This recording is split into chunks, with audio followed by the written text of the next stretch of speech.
Selamat pagi, perkenalkan nama saya Nikomang Mariasi, NIM 164201021051. Sebelumnya, terima kasih atas kesempatan yang diberikan kepada saya. Video ini saya buat sebagai salah satu bagian dari tugas mata kuliah Home Care Nursing Forward oleh dosen pengampu Laode Suardin.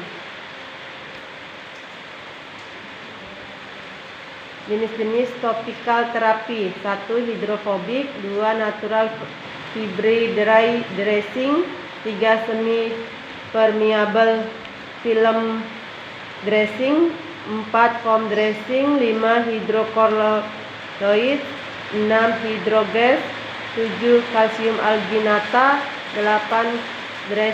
silver dressing. 1. Hidrofobik.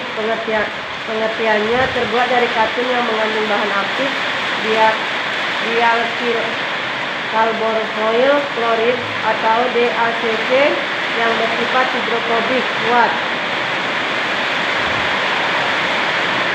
Kelebihan: mengikat mikroorganisme pada luka sehingga meminimalkan kolonisasi yang pada akhirnya mencegah atau meminimalkan resiko infeksi. 2. Tidak menimbulkan resisten. 3. Tidak bersifat sitotoksin utamanya bagi jaringan granulasi. 4. Tidak menimbulkan alergi.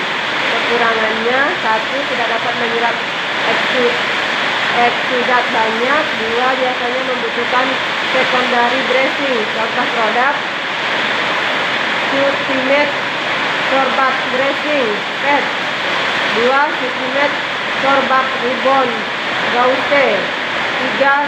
Sutimate Sorbac Sweat. 4. Sutimate Sorbac Tribet. 2.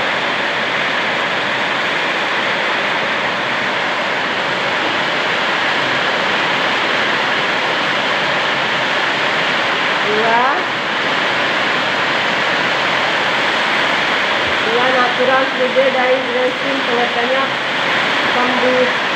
pembulatan pembalut luka ini terbuat dari kapas, kasa, atau kombinasi keduanya.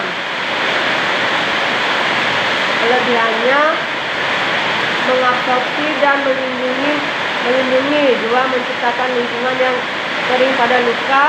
3. Dapat digunakan untuk mengompres bahan luka. Kekurangannya: sangat jauh dari kriteria balutan ideal. Tidak cocok untuk luka pada dermis dan kutis. Serpihan katun dapat menjadi benda asing yang menghambat penyembuhan luka. Contoh produknya kapas, kasa, atau gauze.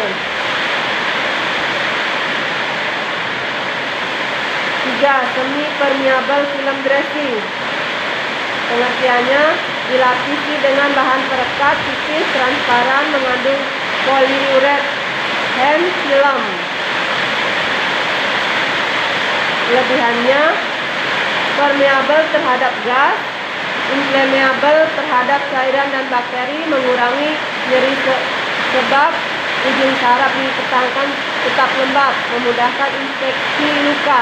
Kekurangannya: tidak dapat menyerap eksudat. 2. Tidak cocok untuk luka dengan eksudat sedang hingga banyak. 3. Bila tidak hati-hati saat melepaskan dapat merusak jaringan. Contoh produk: Leukomed, Oxlid, dan Epipiet.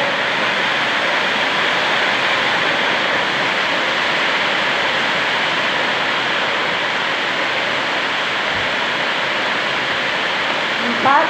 Foam dressing. Pengertiannya: mengandung polyurethane foam, tersedia dalam kemasan head atau lembaran atau cavity filling.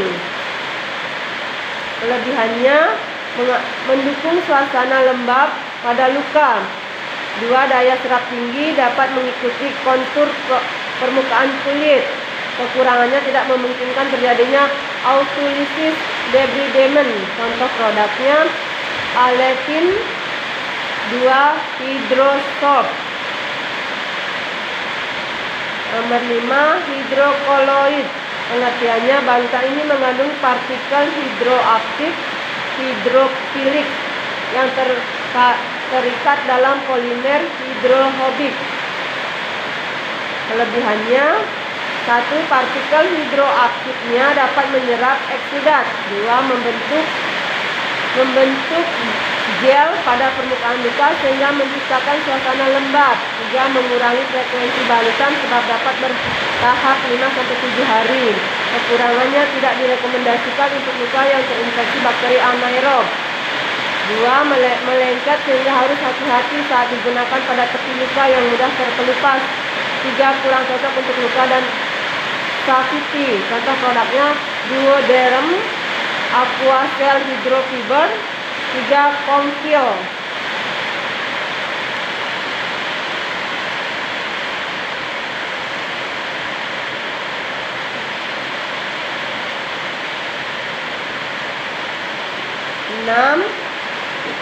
Hidrogel. Pengertiannya, salah satu contoh koloid yang berbahan dasar gliserin atau air mengembang dalam air eksudat luka. Kelebihannya, bekerja sebagai otolitik debridement. 2. Menciptakan suasana yang lembab pada luka. 3. Mengabsorpsi eksudat.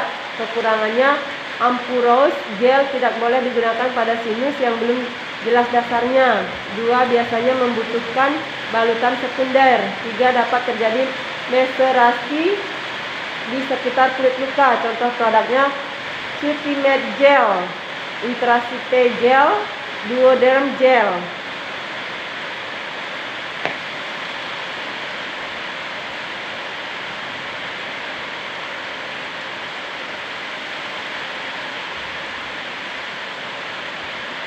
Tujuh, silver dressing. Pengertiannya, silver dressing cocok digunakan untuk luka kronis yang tak kunjung sembuh. Kelebihannya, efektif membunuh bakteri termasuk biofil. Memiliki efek sitotoksin yang kuat. Kekurangannya, penggunaan yang lama dapat menyebabkan kerusakan fibroblast. 2. Menghambat proses granulasi dan proliferasi gel. Contohnya Axisquat. Terima kasih.